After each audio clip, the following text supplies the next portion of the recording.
Oi, gente! Vamos começar o nosso curso intensivo de revisão de Biologia para a prova do Enem. Eu sou o professor Digenal, quero dar as boas-vindas a vocês e agradecer pela confiança. Estamos juntos, são 10 semanas onde a gente vai estar tendo uma preparação intensa. E nessa nossa primeira aula, nós escolhemos alguns temas para eu estar trabalhando com vocês. A gente vai revisar um pouco de bioquímica, membrana, transportes, citoplasma, núcleo, divisão e câncer.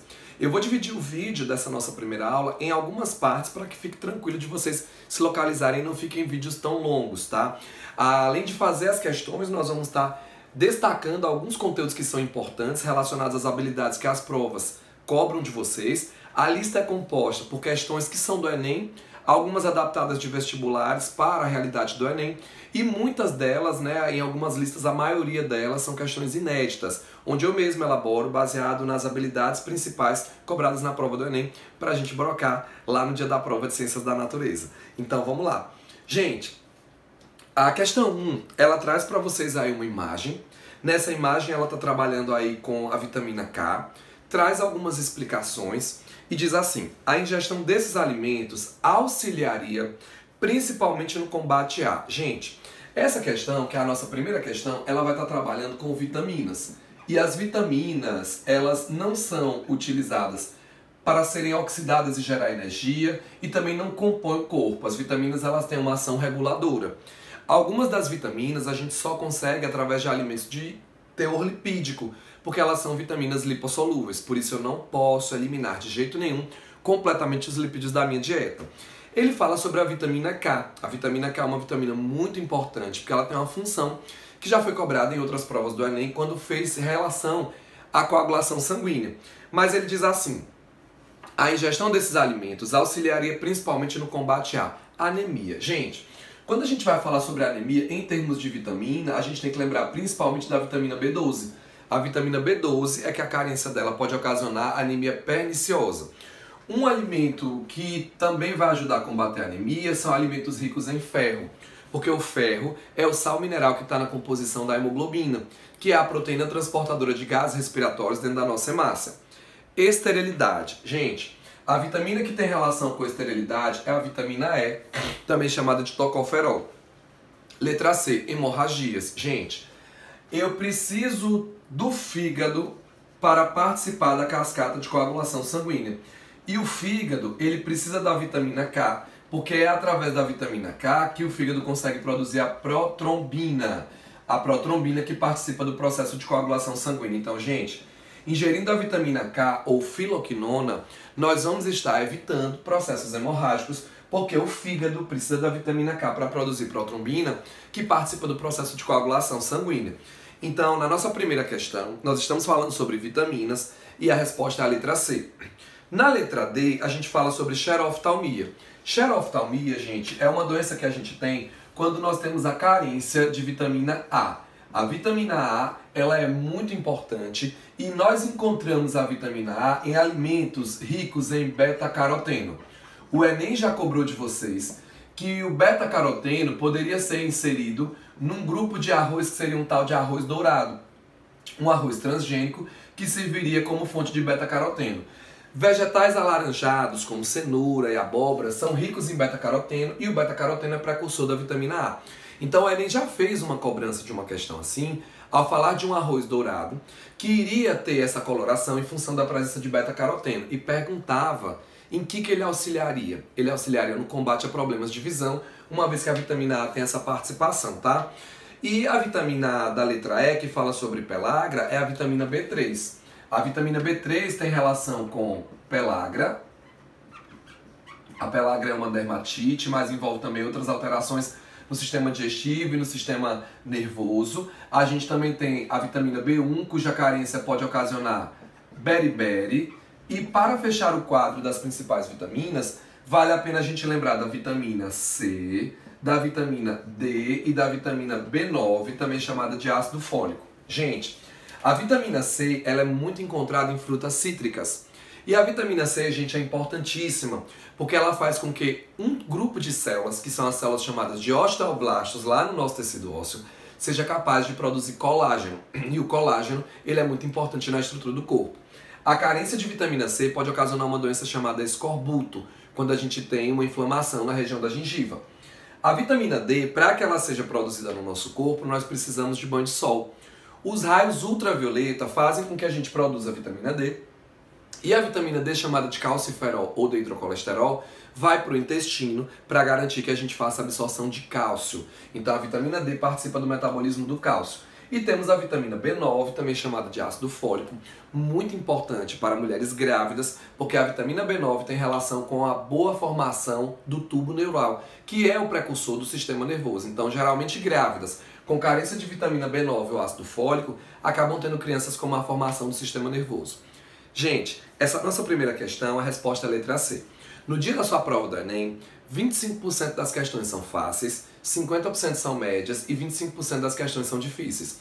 Nós vamos treinar todo tipo de questão, passando por todas as habilidades que a prova cobra de vocês e fazendo os destaques dentro dos conteúdos mais cobrados para nos dar a chance de acertar cada vez mais. Lembre que biologia é muito importante por conta da proficiência. A construção da sua nota através do TRI exige de você que você acerte as questões mais fáceis, que em geral são questões de biologia. Para a construção de uma nota com coerência, eu preciso que vocês aproveitem essas nossas semanas e vai dar tudo certo. Gente, tamo junto, vamos embora. Agora, nós temos a questão 2. A questão 2, ela traz uma instrução e traz uma tabela de uma batata doce em pó. E ele diz assim: a batata doce é uma raiz do tipo raiz tuberosa, é uma raiz que tem um parênquima chamado parênquima milífero, que é um tecido vegetal de reserva, presente em muitos alimentos que a gente usa na nossa alimentação. A batata doce tem uma excelente capacidade para fornecer energia devido aos seus carboidratos saudáveis que não elevem em excesso o nível de açúcar no sangue, sendo uma excelente opção para quem malha frequentemente. Além disso, quando consumida em pequenas quantidades, também pode ser usada em dietas de emagrecimento, pois ajuda a diminuir rapidamente a fome. Atualmente, esse alimento vem sendo vendido em pó industrializado. E aí a gente tem as instruções com o teor de cada substância que a gente tem. Gente, nós temos aí um destaque para os carboidratos e para as proteínas. Vale a pena a gente lembrar que as proteínas, elas são formadas por aminoácidos. E que esses aminoácidos são as unidades formadoras dessas proteínas que apresentam um radical, que é a parte variável, um carbono central, o grupo COOH, que é o grupo carboxila, ligado aqui o carbono ao hidrogênio e ao grupo NH2, que é um grupo chamado de grupo amina. O grupo amina, gente, é um grupo que apresenta caráter básico, enquanto que o grupo carboxila é um grupo que apresenta caráter ácido. Quando as proteínas estão se formando no nosso corpo, elas precisam que a gente faça a ingestão de alimentos ricos em proteínas. A gente digere essas proteínas para obter aminoácidos, porque muitos deles o nosso corpo não produz. São os chamados aminoácidos essenciais. E esses que só vêm através da nossa alimentação, eles precisam ser obtidos para ser usados na síntese proteica, que é a construção das proteínas do nosso organismo. E nessa formação, os aminoácidos eles começam a se ligar uns aos outros, mas a ligação é entre o grupo carboxila de um aminoácido com o grupo amina do outro aminoácido, ou seja, ligando um grupo de caráter ácido a um grupo de caráter básico por uma síntese por desidratação. A ligação que une aminoácidos para formar proteínas é a ligação peptídica, que é um tipo de ligação covalente. Mas ele também fala aí, gente, sobre carboidratos. E na batata doce, o que nós vamos encontrar é o amido. O amido, gente, no nosso organismo começa a ser quebrado na boca. E esse amido, quando começa a ser quebrado na boca, ele vira maltose. Depois o amido lá no duodeno também é quebrado pelo suco pancreático. E aí, essa maltose, ainda lá pelo suco entérico, vai ser quebrado em moléculas de glicose. Vamos fazer aqui um lembrete. Gente, quando a gente trabalha com glicose, a glicose é um monossacarídeo, ou seja, ela corresponde a uma molécula que é a unidade formadora dos carboidratos. Os monossacarídeos se unem, duas glicoses, por exemplo, formando um disacarídeo, como a maltose. Outro disacarídeo que aparece muito na prova é a sacarose, que é utilizado na produção de açúcar e de etanol, é derivado da cana. E quando nós temos inúmeras glicoses unidas, nós formamos um polissacarídeo. os polissacarídeos são polímeros formados por monossacarídeos. No caso do amido, da celulose e do glicogênio, eles são polímeros de glicose. Então essa glicose, ela entra no nosso corpo, gente, e ela começa a ser quebrada, mas ela precisa ser absorvida. Então esse amido entra no nosso corpo e começa a ser quebrado. O amido pode ser quebrado pela ptialina, ou amilase salivar, ou ainda pela amilopecina. Gente, a ptialina está na saliva e a amilopecina está lá no suco pancreático. E ainda vamos ter aqui maltases realizando a quebra das maltoses. O que eu preciso que vocês entendam? No nosso corpo, entre proteína e carboidrato, o preferencial para ser quebrado para gerar energia é o carboidrato. Já as proteínas, fontes de aminoácidos, são utilizadas como fonte de matéria para a construção do corpo, das proteínas corporais. E aí a questão traz assim pra gente, ó. Baseado nas informações nutricionais, esse alimento facilita o aumento de massa muscular porque preferencialmente fornece, gente, olha a letra A, monossacarídeos estruturais na construção de proteínas do sarcômero. O sarcômero é formado por proteínas actina e miosina, que são as proteínas contráteis. Mas, gente, olha o que ele diz. Monossacarídeos para a formação de proteínas, monossacarídeos formam carboidratos. Para a formação de proteínas eu preciso de aminoácidos, então esse item é falso. Letra B. Aminoácidos essenciais na síntese de proteínas contráteis. Gente, ele diz no enunciado principalmente porque fornece. O que é que eu tenho de principal na batata doce? Nesse pó de batata doce, o que eu tenho de principal são 21 gramas de carboidrato. Cada 30 gramas do pó, que são 2 colheres de sopa, que é a instrução que ele está dando pra gente aí, a gente tem 21 gramas de carboidrato e 2,3 gramas de proteína. Então, principalmente, o que eu tenho aqui é carboidrato. E carboidrato, neste caso, vai ser fonte de energia. Letra C fala sobre fibra alimentar que ajuda no emagrecimento. Esse não é o principal processo, mas a gente vai ficar com a letra D, que é a energia necessária para o exercício físico. Então, gente, questão 2, letra D. Na letra E fala sobre sódio necessário para a contração muscular. A gente precisa de cálcio para a contração muscular. O sódio vai ter uma relação principal com a questão da condução dos impulsos nervosos. Então, gente, questões 1 e 2 falando sobre bioquímica, abordando temas já cobrados pela prova e que podem cair novamente. E a gente ainda vai fazer mais 2 questões de bioquímica, a questão 3 e a questão 4. E a questão 3 diz o seguinte pra gente. Gordura trans é uma gordura vegetal que passa por um processo de hidrogenação natural ou industrial. Gordura trans já foi tema da prova do Enem. A prova de Ciências da Natureza já cobrou que nós tivéssemos o domínio do que é uma gordura trans. E ele diz assim: sua presença nos alimentos tem o intuito de melhorar a textura e aumentar o prazo de validade, conservando por mais tempo. Algumas carnes e leite já possuem essa gordura, mas em quantidade pequena. Vou dar uma dica para vocês. Quando ele fala de gordura trans, vocês devem lembrar que a gordura trans geralmente ela vem com alimentos industrializados ou essa gordura trans vem de origem animal. É muito importante que vocês lembrem disso. Lá na química, vocês estudam o processo de hidrogenação. E lá vocês veem com um pouco mais de profundidade como é que a gente poderia ter essa formação de gordura trans aí. O que eu quero que vocês entendam é o seguinte, olha o que o enunciado traz pra gente. O texto falou sobre gordura trans e ele falou coisas boas sobre gordura trans. Olha como vem o comando da questão, presta atenção na leitura. Contudo, gente, contudo traz uma ideia de adversidade. A leitura das questões na prova do Enem é muito importante. E várias vezes a gente consegue entender melhor o que a questão está cobrando da gente quando a gente faz uma leitura com atenção. Quando eu venho com contudo, eu vou trazer uma ideia de adversidade. Gente, contudo, esse tipo de gordura prejudica a saúde. Para diminuir a incidência dos problemas causados por ela, ou seja, eu estou aplicando uma habilidade no Enem, que é a habilidade de resolver um problema de saúde. Olha o que ele traz pra gente. Devemos ingerir gorduras que... Gente, na hora que ele diz devemos ingerir gorduras que... A primeira coisa que eu tenho que entender é que ele falou no enunciado sobre uma tal de gordura trans. Quando ele fala sobre gordura trans, eu tenho que lembrar que se eu tenho gordura trans, eu vou ter uma tal de gordura cis. Que são coisas diferentes, mas que para as duas acontecerem, entre as moléculas de carbono do que eu estou trabalhando, eu preciso ter uma insaturação. Eu preciso ter ligações duplas. Essa é a primeira dica que eu tenho que entender. E isso vocês estudam mais aprofundado na parte de química. Mas vamos continuar.